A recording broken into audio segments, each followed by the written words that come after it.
أعوذ بالله من الشيطان الرجيم. بسم الله الرحمن الرحيم. السلام عليكم ورحمة الله وبركاته.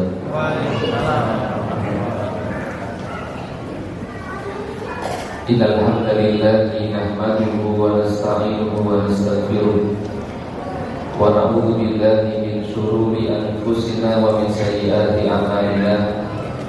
من يهده الله فلا مضل له ومن يضلله فلا هادي له.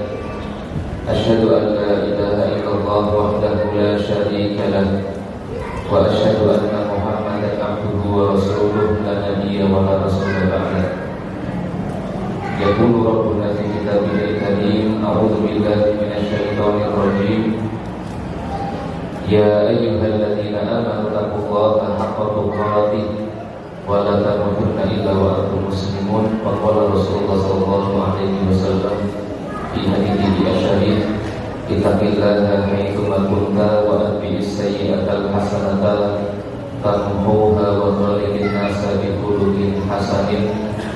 اللهم لا سهل إلا ما جعلته سهلا وأنت تجعل الحزن إذا شئت سهلا.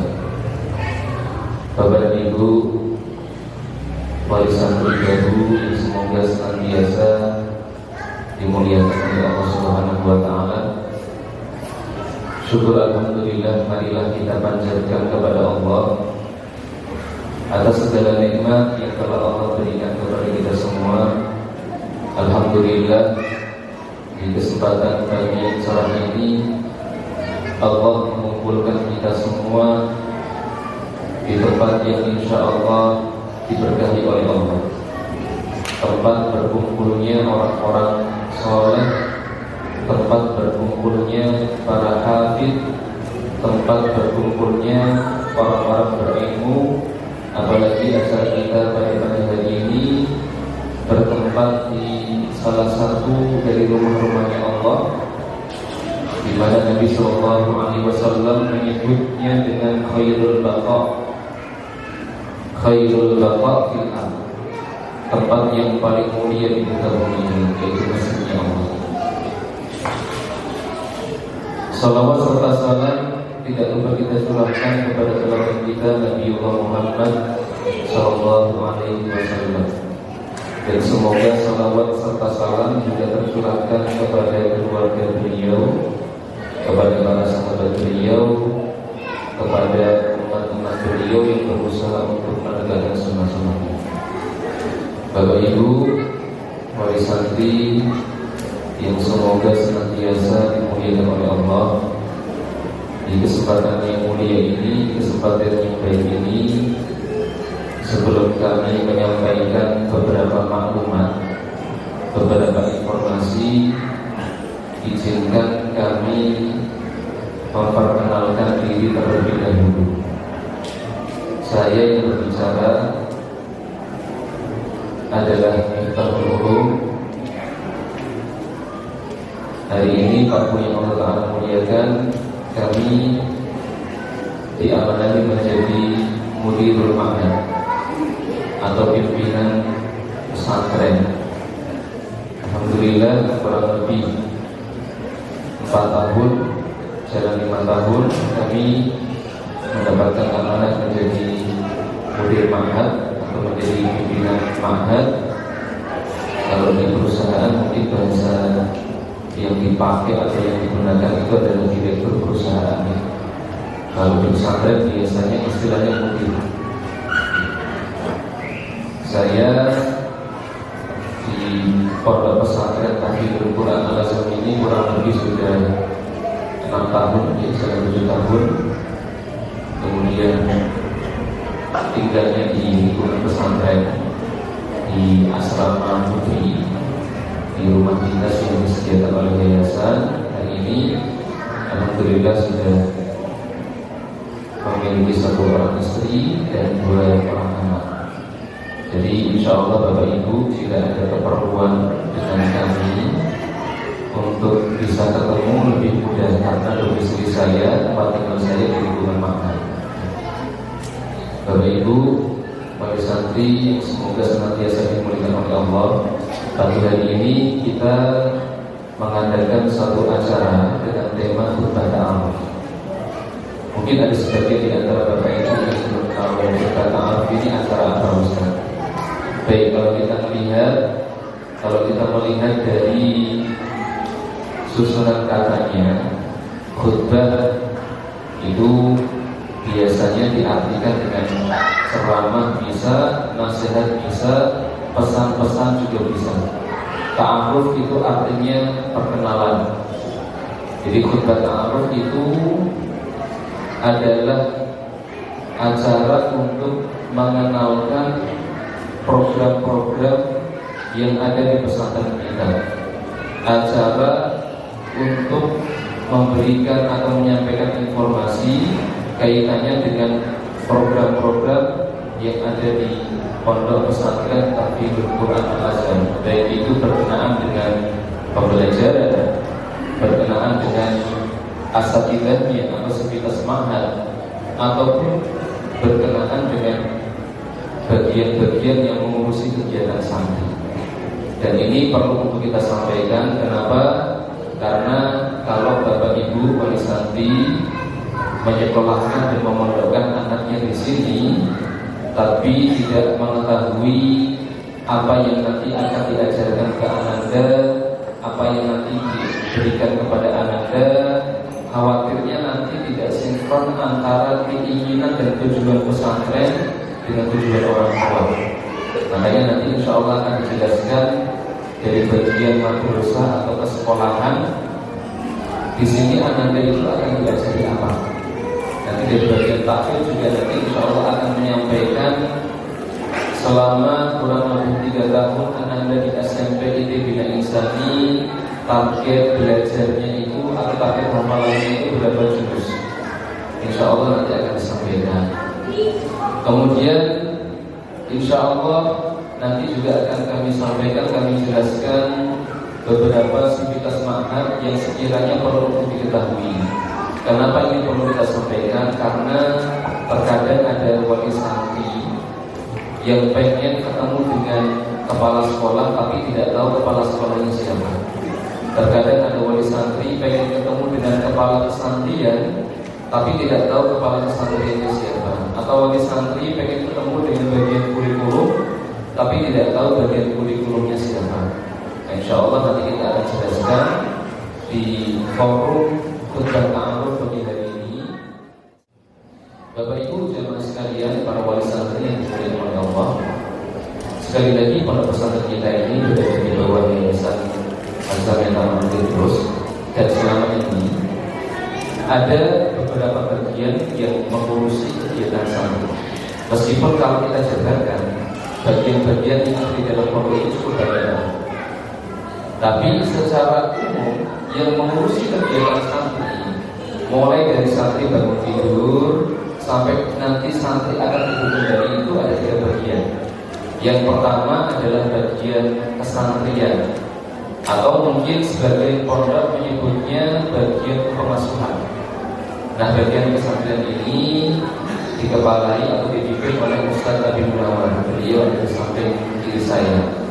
Ustaz Abi Munawar SPD, beliau adalah kepala kesantrian pondok pesantren Tahfidzul Quran Al-Azhar yang membawahi putra maupun putri.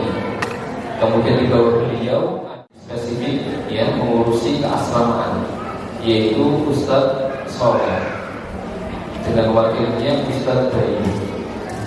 Kemudian bagian pesantren ini ngurusin apa Ustaz? Bagian pesantren ini adalah mengurusi kegiatan santri dari bangun tidur. Kalau santri itu biasanya dibangunkan jam 3:30 sampai dengan jam 4 ya, kurang lebih ini. Jadi mulai dari jam 3:30 atau jam 4 ini tugas untuk mengurus santri dihandle oleh bagian kesantrian.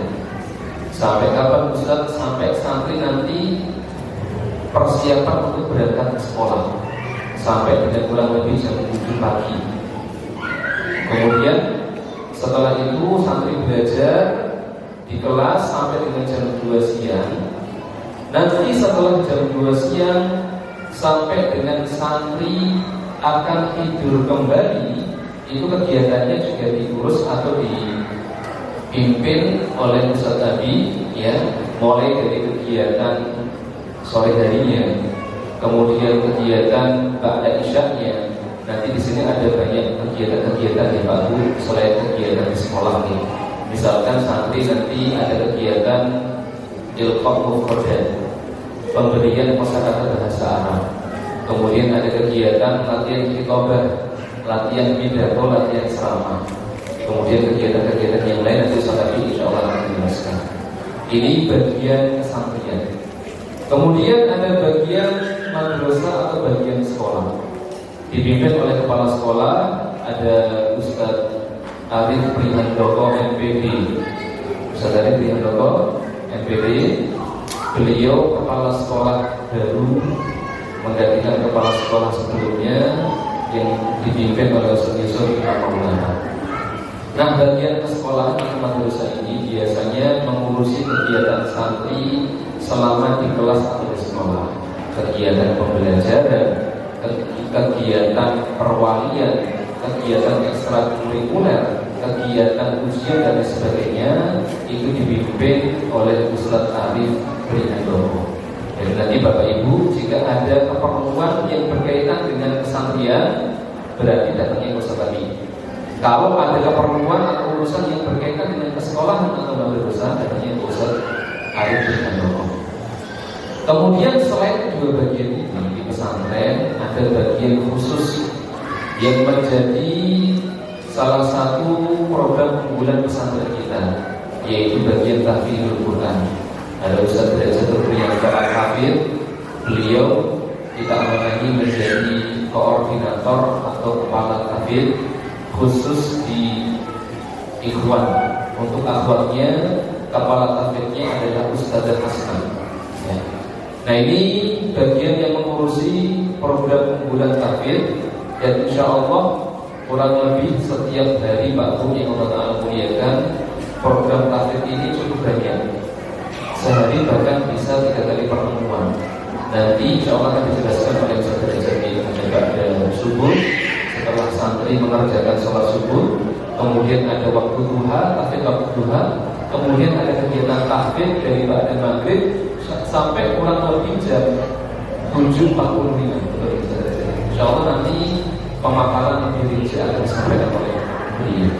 Nah, ini bagian-bagian yang ada di pesantren kita. Ada bagian kesantrian, ada bagian kesekolahan dengan kepala sekolahnya Ustaz Arif Prihandoko, dan beliau ini memiliki wakil-wakil. Ada wakil bagian kesiswaan Ustaz Novi Setiono. Kemudian ada wakil bidang kurikulum, dan wakil bidang kurikulum ini di pesantren kita Pak Bu, kita ada 2 macam.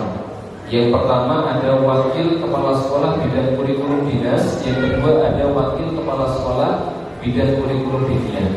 Nah, ini sengaja kami bisa supaya teman-teman bisa lebih fokus di dalam mengurusi bagian dinia atau pelajaran-pelajaran dinia, yang nanti mengurusi bagian mapel umum juga lebih fokus. Kemudian Ustaz Derajat beliau punya wakil, ada Ustaz Putut. Kemudian ada siapa lagi Ustaz Labib, ya, bagian sekretaris, ya. Ini struktural yang ada di tahfidzul Quran. Baik Bapak Ibu wali santri yang semoga senantiasa dimuliakan oleh Allah Subhanahu wa Ta'ala. Karena tugas kita ini cukup berat, yaitu berusaha untuk mencetak generasi rohani ini di antara misi yayasan, mencetak generasi rohani yang solih, yang solihah, yang berakidah Ahlussunnah wal Jamaah, yang berpegang teguh dengan Al-Quran dan As-Sunnah. Maka kita perlu ta'awun, kita perlu untuk kerjasama di dalam mendidik anak-anak kita, di dalam mendidik santri-santri kita. Oleh karenanya Bapak Ibu Allah Subhanahu wa Ta'ala muliakan, semoga dengan adanya khutbah maaf ini jenengan bisa semakin paham pesantren Al-Azhar ini nanti akan membawa anak-anak saya ke arah mana, pelajaran yang akan disampaikan apa. nanti kalau keluar dari sini itu jadinya apa. Semoga menjadi semakin paham. Dan ini perlu untuk diperhatikan karena sekali lagi kita ini punya harapan besar kepada anak-anak kita, dan bahwa anak-anak itu menjadi aset berharga bagi kita semua. Betul apa betul? Anak itu kan menjadi aset yang paling berharga untuk kita semua. Dan aset dari anak-anak kita ini bukan hanya aset untuk akhirat, Pak, termasuk aset untuk dunia. Karena kalau kita memiliki anak-anak yang baik, anak-anak yang soleh, anak-anak yang perhatian dengan orang tuanya, mau membantu orang tuanya, itu dilihat senang. Jangankan anak-anak yang baik, anak-anak yang kadang nakal saja, kita kalau lihat kenakalannya itu muncul senang. Apalagi kalau anak-anak kita ini adalah anak-anak yang baik, anak-anak yang soleh, anak-anak yang solihah, nantinya akan menjadi kebahagiaan di dunia. Terlebih lagi kebahagiaan di akhirat, aset yang berharga untuk akhirat kita. Makanya Nabi SAW ketika beliau menjelaskan amalan yang tidak terputus, Rasul menyebutkan idza mata insan in qata'a amaluhu illa min thalath. Ketika manusia itu meninggal dunia, maka terputuslah seluruh amalannya kecuali 3 hal. Yang pertama, Nabi mengatakan sedekah jariyah. Sedekah jariyah itu tidak akan terputus. Yang kedua adalah al-ilmu lil-tafarruq, ilmu yang bermanfaat. Yang ketiga adalah waladun sholihun yad'ulahu, anak yang soleh yang senantiasa mendoakan kedua orang tuanya. Nah, pertanyaannya, kenapa Nabi SAW itu menyebut anak yang soleh yang selalu mendoakan kedua orang tuanya? Padahal kalau kita melihat orang yang mendoakan orang yang telah mati itu kan bukan hanya anak-anak yang soleh, betul itu. Terkadang ada saudaranya yang mendoakan, terkadang ada temannya yang bahkan mendoakan, terkadang ada kawannya mendoakan, bahkan mungkin kadang ada musuhnya yang mendoakan. Tapi kenapa Nabi SAW menyebut di dalam hadisnya waladun sholihun yad'uhu, anak yang soleh yang mendoakan kedua orang tuanya, ini merupakan aset yang paling berharga yang nantinya akan menjadi amal jariah kita. Karena selama ini Pak, biasanya orang yang setia mendoakan orang-orang yang telah meninggal dunia itu kan biasanya ada tiga orang. Yang pertama adalah orang tua kita, yang kedua itu adalah pasangan kita, kalau tidak istri ya suami, dan yang ketiga adalah anak-anak kita. Ini adalah 3 orang terdekat kita yang biasanya nantinya akan mendoakan kita. Akan tetapi dari ketiga orang ini, yang pertama orang tua, biasanya nih orang tua itu kan ngapunten, pertinya itu akan mendahului kita dibandingkan dengan kita. Lalu sahabat, biasanya seperti itu. Jadi kesempatan untuk mendoakan orang yang meninggal dunia itu lebih kecil, karena biasanya meninggalnya duluan, sedoyo duluan. Sedangkan istri atau suami atau pasangan, ketika pasangannya meninggal dunia, itu terkadang dia bisa menikah lagi. Dan kalau sudah menikah lagi, terkadang lupa dengan suami lamanya atau istri lamanya. Nah, ini beda dengan anak. Kalau anak itu biasanya, kalau ketika dia menjadi anak yang soleh, dia akan setia untuk mendoakan bapaknya atau mendoakan ibunya yang telah meninggal dunia. Makanya Rasulullah SAW menyebutkan secara khusus waladun sholihun yad'ulahu, anak yang soleh yang senantiasa mendoakan kedua orang tuanya. Kemudian sebab yang kedua, kenapa Nabi SAW menyebutkan waladun sholihun yad'ulahu di dalam hadis ini, anak yang soleh yang senantiasa mendoakan kedua orang tuanya? Karena Pak punya pengalaman dan sebagian ulama berpendapat bahwa kebaikan yang dilakukan oleh anak-anak kita itu nanti akan berefek atau berimbas kepada orang tuanya. Jadi kalau misalkan kita punya anak-anak yang soleh, baik itu merupakan hasil didikan kita secara langsung. Misalkan anak-anak di rumah kita didik ngaji, kita arahkan adabnya supaya jadi baik, kita ajari fikih akidahnya, ataupun bukan secara langsung dari hasil usaha pengajaran kita. Misalkan kita memasukkan anak-anak kita ke pondok pesantren, Kita memasukkan anak-anak kita ke sekolah Islam, kalau belajar Islam. Kemudian anak-anak kita menjadi anak-anak yang hafid, anak-anak yang soleh, anak-anak yang solehah, anak-anak yang alim atau alimah yang berilmu. Maka orang tuanya juga akan cipratan kebaikan yang dilakukan oleh anak-anaknya. Nah, ini menjadi motivasi yang besar harusnya bagi orang tua, bahwa apa yang jenengan lakukan hari ini Pak Bu, itu bukan hanya untuk putra dan putri jenengan saja, tapi ini secara tidak langsung juga untuk jenengan sendiri. Ketika kita memiliki anak-anak yang saleh, ketika kita memiliki anak-anak yang saleh, anak-anak yang berakhlakul karimah, rajin ibadahnya kepada Allah, insya Allah orang tua yang ikut menyekolahkan, orang tua yang ikut membiayai, orang tua yang ikut mendoakan, dia akan mendapatkan kebaikan dari ibadah-ibadah atau amal soleh yang dilakukan oleh anak-anaknya tadi. Bapak Ibu jemaah sekalian, para wali santri yang semoga senantiasa dimuliakan oleh Allah Subhanahu wa taala. Nah, tentunya tugas kita untuk menjadikan anak dan putra putri menjadi anak-anak yang soleh dan solehah ini sekali lagi adalah tugas yang berat.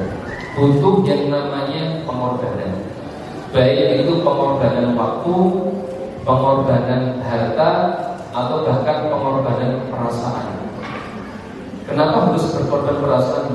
Iya, karena memang realitanya Pak, selama ini kami mengelola pondok pesantren, itu terkadang ada sebagian orang tua yang belum siap berpisah dengan anak-anaknya, terutama ibunya. Kalau bapaknya mungkin jarang, tapi pernah ada bapak-bapak yang dia nggak bisa lepas dari anaknya. Nah, sehingga karena orang tuanya ini terbebani dengan perasaannya, si anak yang sudah terasa di pondok harus ditarik pulang ke rumah karena bapaknya atau ibunya belum siap berpisah dengan anak-anaknya. Nah, ini orang tua juga harus siap mengorbankan perasaan, siap tegel. Dan kita belajar dari Nabi Ibrahim alaihissalam.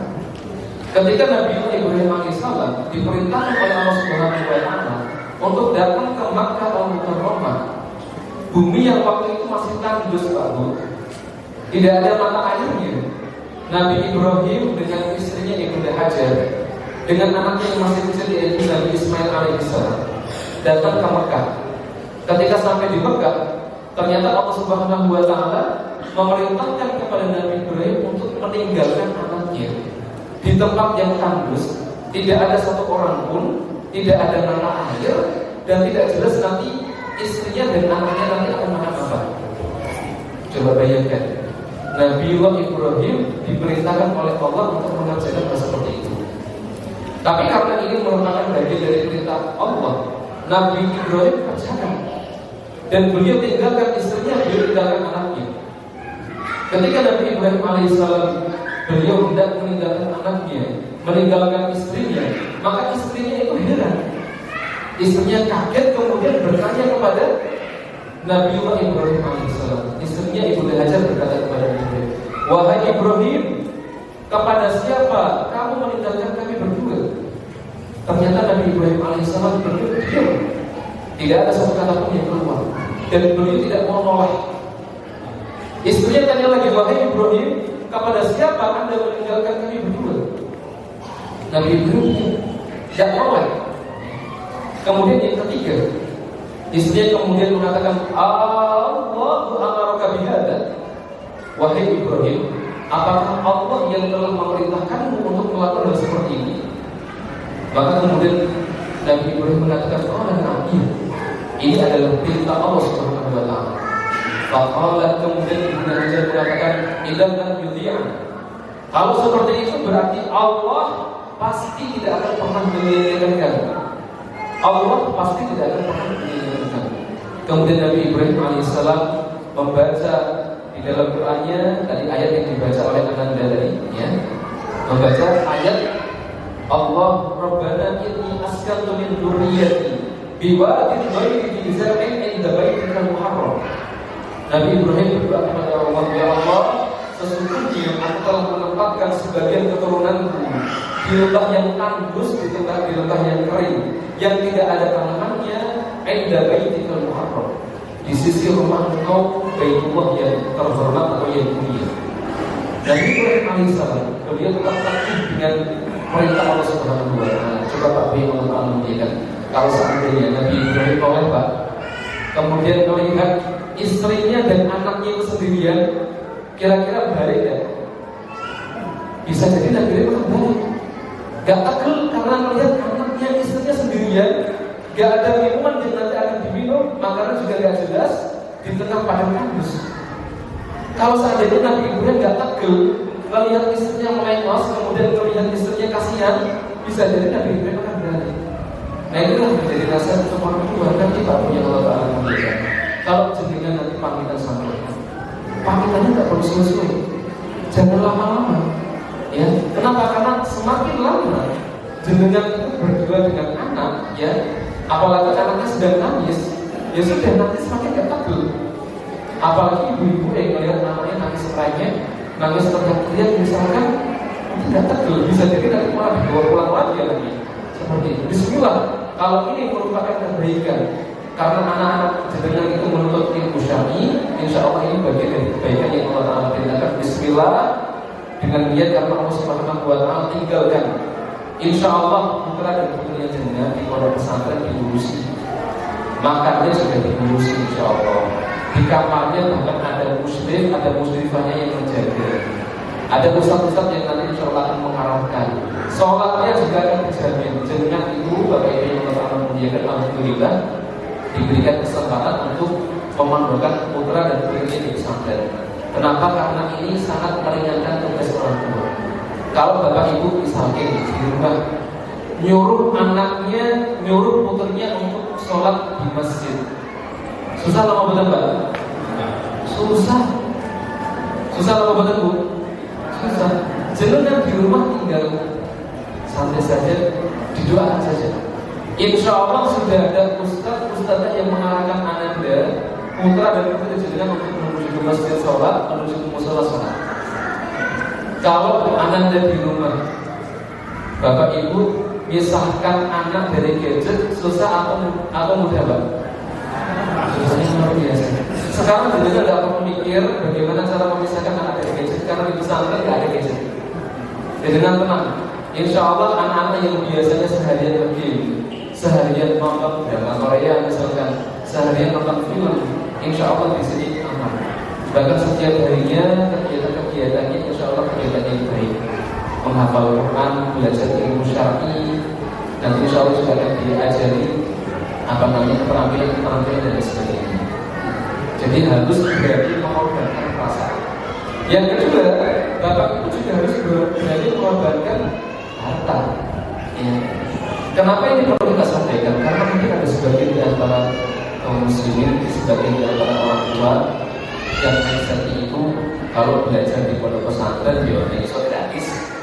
Ya, terkait gratis yang murah kan, tolong dimurahin kan.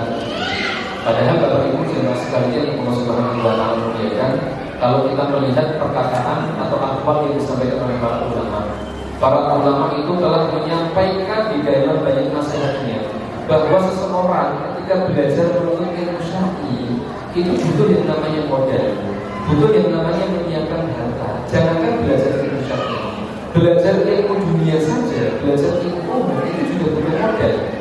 Dan biasanya orang tua ketika mau menyekolahkan anaknya atau modali anaknya untuk belajar ilmu mungkin tanggung-tanggung, gak banyak pertimbangan. Tapi ketika belajar ilmu syar'i, belajar di pondok terkadang banyak pertimbangan.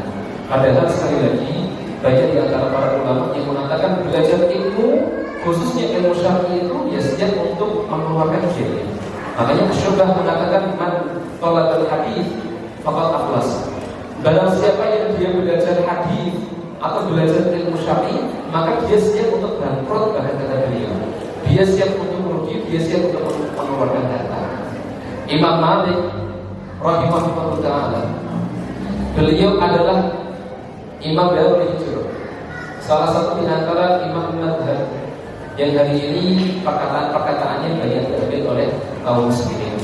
Ternyata Imam Malik rahimahullah ta'ala muliakan, disebutkan oleh Ibnu Qasim. Beliau menyampaikan Imam Malik itu dulu ketika belajar, karena saking banyaknya biaya yang dibutuhkan, itu sampai jualin genteng rumahnya. Genteng rumahnya dijual supaya bisa belajar ilmu syar'i. Sampai kayu-kayunya juga dijual.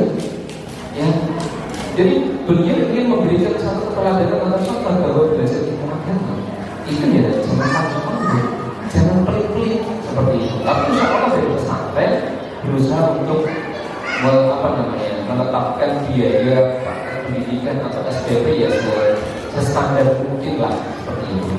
Jadi ini yang kedua yang kami sampaikan, dia siap untuk berkorban.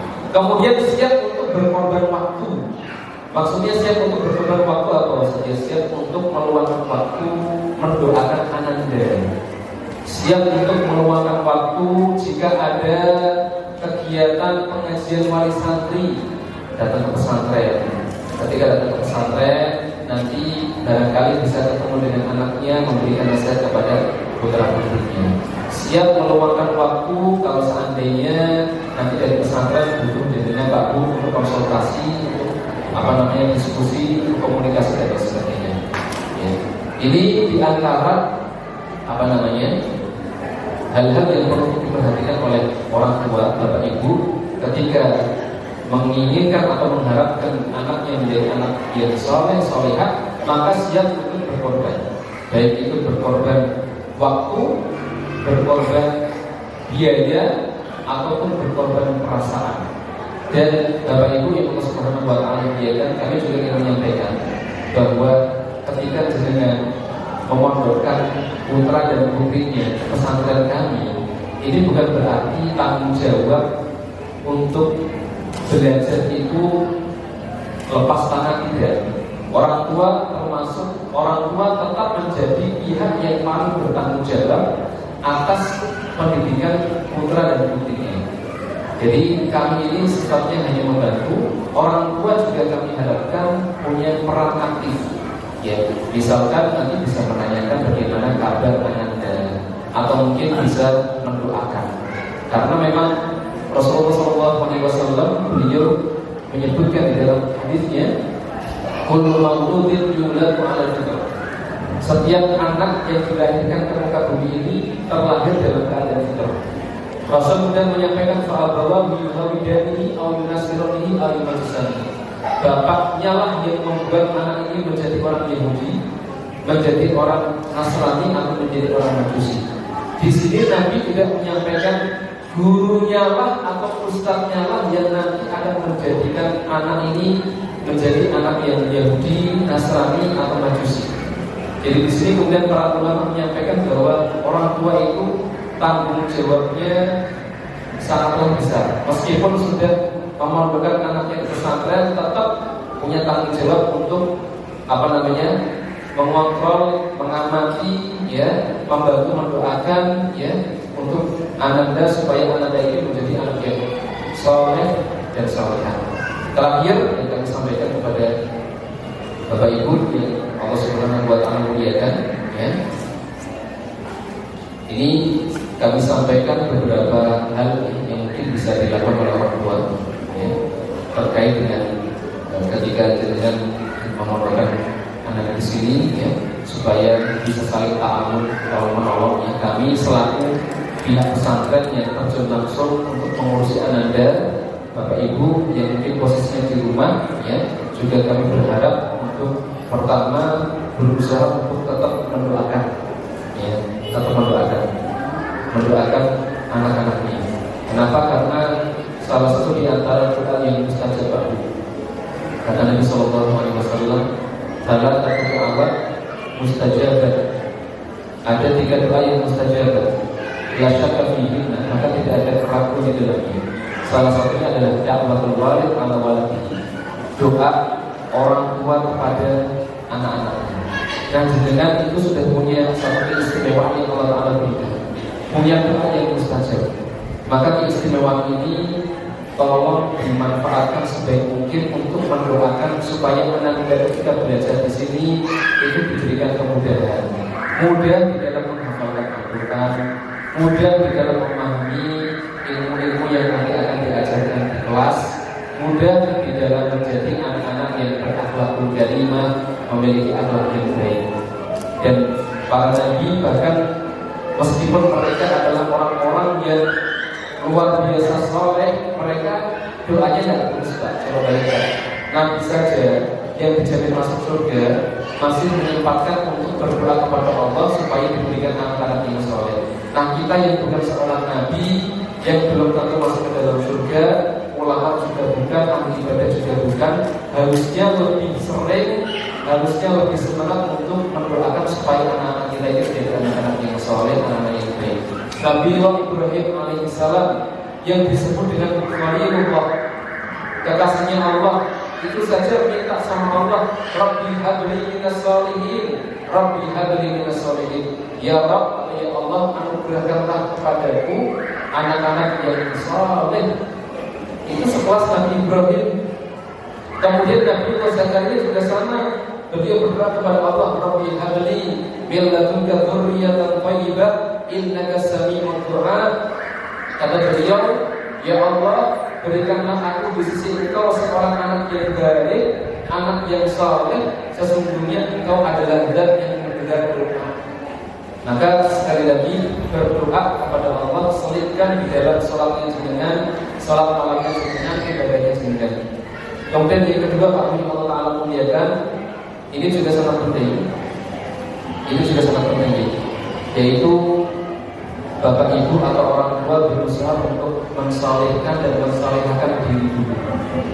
Jadi kalau kita ini ingin punya anak yang soleh, ingin punya anak yang baik, orang tua itu juga punya tanggung jawab atau kewajiban untuk mensolehkan diri. Kenapa? Karena kesolehan orang tua itu juga berpengaruh kepada kesolehan anak. Kebaikan orang tua itu juga berpengaruh kepada kebaikan anak. Kalau orang tuanya baik, orang tuanya soleh, orang tuanya solehah, rajin ibadah, insya Allah anak-anaknya nanti akan lebih mudah diarahkan oleh Allah menjadi anak yang soleh, anak yang baik. Oleh karenanya, salah seorang ulama yang bernama Sa'id bin Musayyib, beliau pernah berkata kepada anaknya, ya bunayya, wahai anakku, la azidanna salati min ajli. Aku akan tambahkan salatku, salat-salat sunnah yang aku kerjakan min ajli karena engkau. Saya tahu bahwa semakin banyak beliau beribadah kepada Allah, semakin soleh beliau, semakin dekat dia dengan Allah, insya Allah anak-anaknya juga akan menjadi anak-anak yang lebih mudah untuk menjadi anak yang soleh, anak yang baik, anak yang akhlaknya baik. Ini yang kedua. Kemudian yang ketiga, yaitu berusaha untuk memberikan nafkah dengan harta atau dari harta yang baik. Karena harta yang baik Pak yang kita nafkahkan untuk membiayai anak-anak kita mondok itu juga berpengaruh kepada kesolehan atau kebaikan anak-anak kita. Termasuk berpengaruh kepada doa kita yang kita panjatkan untuk anak kita atau untuk orang lain. Oleh karenanya Nabi Sallallahu Alaihi Wasallam beliau pernah mengingatkan kita semua di dalam hadis Arba'in Nawawi Pak ini bisa kita lagi. Rasul pernah menyebutkan atau pernah menceritakan seorang laki-laki Sumadzakar Rajulah Yuti Musafaro. Ada seorang laki-laki yang dia terlihat sedang habis melakukan safar yang panjang. Asy'atha, kemudian rambutnya acak-acakan. Al-Bara, kemudian penuh dengan debu. Yang dia naik ila sama, kemudian dia berdoa kepada Allah sambil mengangkat tangannya. Ya Rabbi, ya Rabbi, ya Allah, ya Allah. Kalau kita perhatikan di sini, laki-laki yang diceritakan oleh Nabi itu adalah laki-laki yang dia mengamalkan sunnah-sunnah ketika berdoa. Mulai dari wudu, merendahkan diri yang haram, pakaian yang dia kenakan adalah pakaian yang haram. Maka bagaimana mungkin Allah Subhanahu Wa Taala akan melakukan apa yang kita kerjakan? Makanya harta yang kita sedekahkan, harta yang kita berikan untuk istri kita, anak-anak kita ini berpengaruh juga terhadap si anak. Apakah nanti anak itu tidak akan yang baik atau tidak baik seperti itu? Ini mungkin yang bisa kami sampaikan. Mohon maaf. Semoga sekali lagi Bapak Ibu, para wali santri baru yang semoga senantiasa dimuliakan oleh Allah. Semoga tujuan panjenengan sedaya mengharapkan supaya anak-anak ini menjadi anak-anak yang baik, anak-anak yang saleh dan salehah, diijabahi oleh Allah Subhanahu Wa Taala, dimuliakan oleh Allah. Karena sekali lagi anak yang saleh itu adalah qurratu a'yun, menjadi hiburan kita. Ya, bahkan al-imam ya, salah seorang ulama mengatakan laisa syai'un aqarru 'ala nafsi ya, min an yara zawjatahu wa auladahu mu'minina lillahi azza wa jalla. Tidak ada sesuatu yang lebih membahagiakan melebihi kebahagiaan melihat anak-anak kita atau istri-istri kita menjadi orang-orang yang dia taat kepada Allah, orang-orang yang dia bertakwa kepada Allah Subhanahu wa taala. Saya lupa Pak, itu sisi sebelah kanan ya, ada Ustaz Fahmi Hifallah ya Allah. Ustaz Fahmi ini beliau adalah PC Madrasah Aliyah yang selama ini mengurusi MA ya, sekaligus bagian kurikulum Madrasah Aliyah.